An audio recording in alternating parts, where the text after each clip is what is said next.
Hi, my name's Fred and I'm a blogger here at Rots and Shots. And tonight I'm going to talk to you a little bit more about the 140th annual meetings and exhibits of the NRA here in Pittsburgh. One of the things that came out of it in the Lamescream media was a report by Mr. O'Toole in the Pittsburgh Post Gazette, sorry, made a mistake, Pittsburgh Post Gazette, that read the following, and I quote from the article.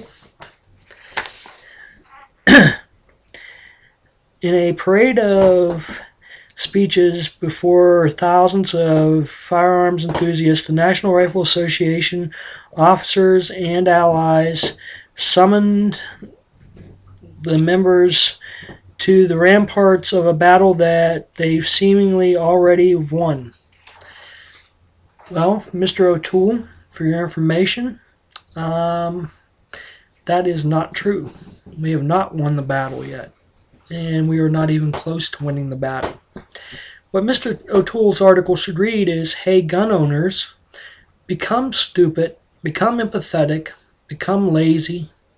Let your betters like Barack Obama and Mike Bloomberg and Mayors Against Illegal Guns and Paul Helmke and the Brady campaign to stop gun violence decide what your gun rights should be. Go back to sleep. Pretend like these Supreme Court victories never happened. Pretend like, everything is all rosy and well with the world and your gun rights are protected and safe. And forget about Rebecca Peters and IANSA. Forget about international arms trade treaties. Let your betters decide is what basically the article should read. Not, you've already seemingly won the fight, because we haven't. As long as people like Barack Obama, Mike Bloomberg, Rebecca Peters, IANSA, Paul Helmke, the Brady campaign, as long as these folks exist, we will have never won the fight. And our Second Amendment rights are always be in danger from people like this. And writing rosy news articles telling us we've already won the fight will do absolutely nothing to restore our rights. And will do absolutely nothing to make the world any better for a lawful gun owner. These kind of articles only serve to attempt to placate, to attempt to lull the lawful gun owner into complacency, into malfeasance by deception, because that's all these articles are. Anytime you read anything in the mainstream media saying the NRA or the gun lobby or anybody has won the fight and that now we can all relax, our gun rights are safe and sound, and or as Sonia Sotomayor said, your gun rights are a matter of settled law, your BS detector should be going off.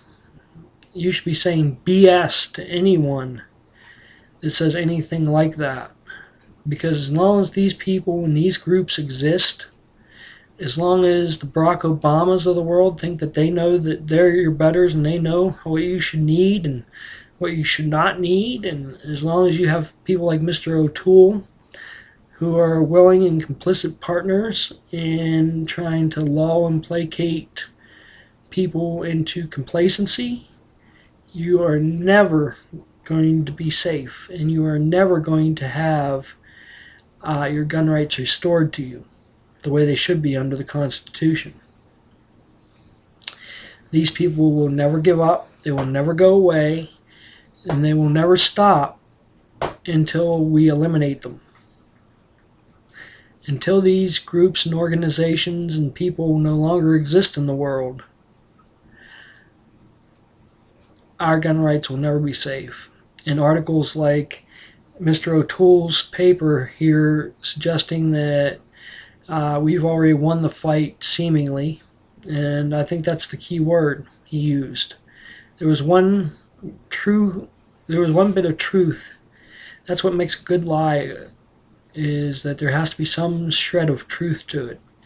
Well, he did use one shred of truth, which was seemingly. That's the only word in the entire article that ain't BS. Is that one word, seemingly, because that's all it is we seemingly won. It's not true that we have won. It will not be true until, like I said, we eliminate the threats to our rights and to our civil rights listed in the Constitution. Until we have a president who recognizes the Second Amendment, until we have a president who does away with a lot of the BS laws that Mr. Obama tries to pass on us, until we have a president that stands up to the UN and says the United States Constitution is not negotiable, it's not part of a treaty, it never will be part of a treaty. Giving up our rights will never be part of a treaty. Until we no longer have a Secretary Hillary Rodham Clinton, sorry. I have these streaks of truth every so often that sneak in there. Sort of like truthful Tourette's. Anyway, but until we no longer have these people threatening our rights under the Second Amendment, Mr. O'Toole's article is just that. It's a tool to try to lull and to complacency America's gun owners. There are some 80 million gun owners in the United States. There are only 4 million of those 80 million that belong to the National Rifle Association. And so Mr. O'Toole's article is working on some of us. And it's quite obvious by that number. The number should be 80 million out of 80 million gun owners are members of the NRA. And here we have it to where some mere 4 million are members of the NRA.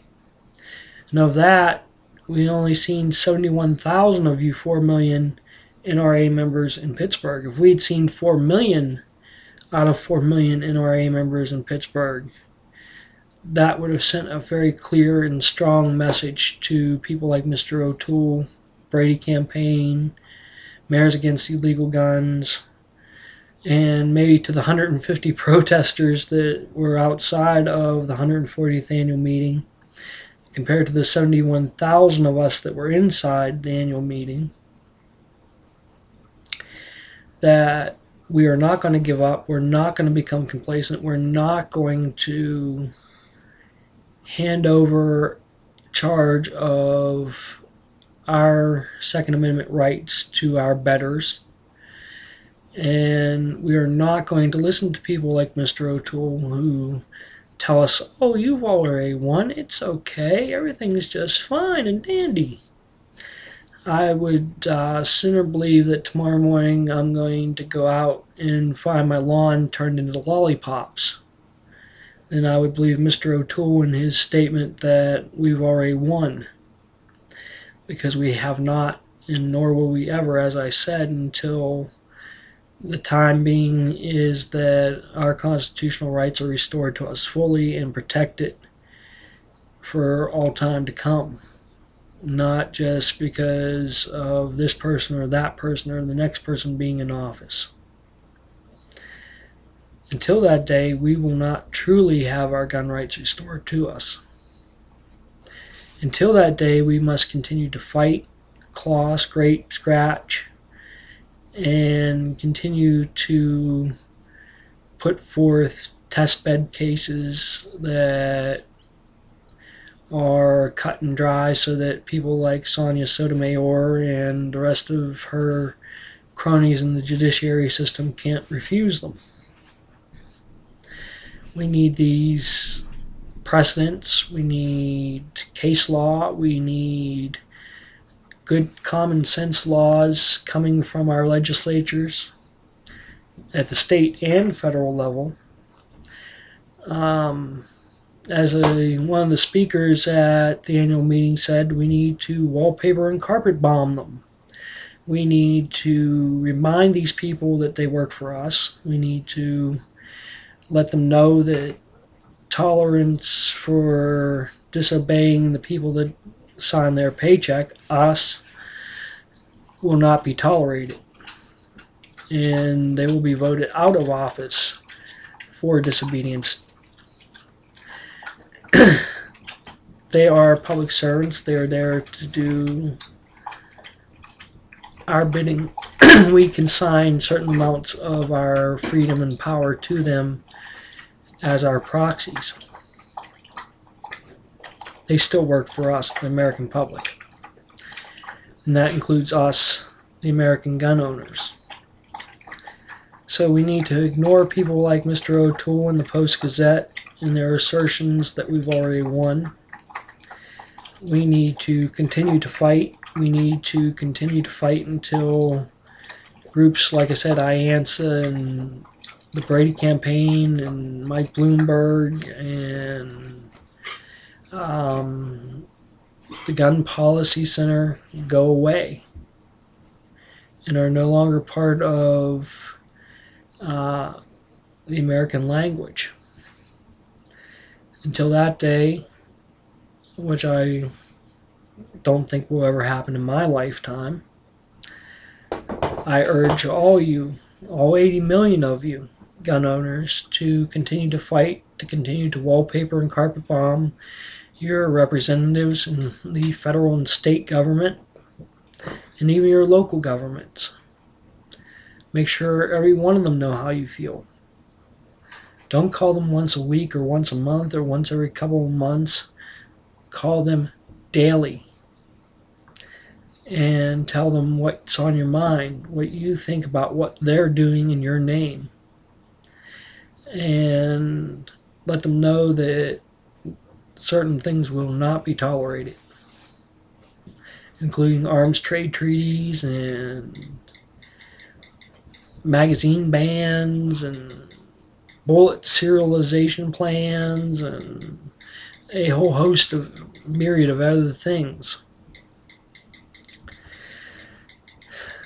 Well, I hope Mr. O'Toole will decide that at some point the gun owners in America have already waken up and smelled the coffee. And yes, we're going to go to those ramparts. We're going to go to the polls. We're going to go to our local elected officials. And yes, we are going to continue to fight.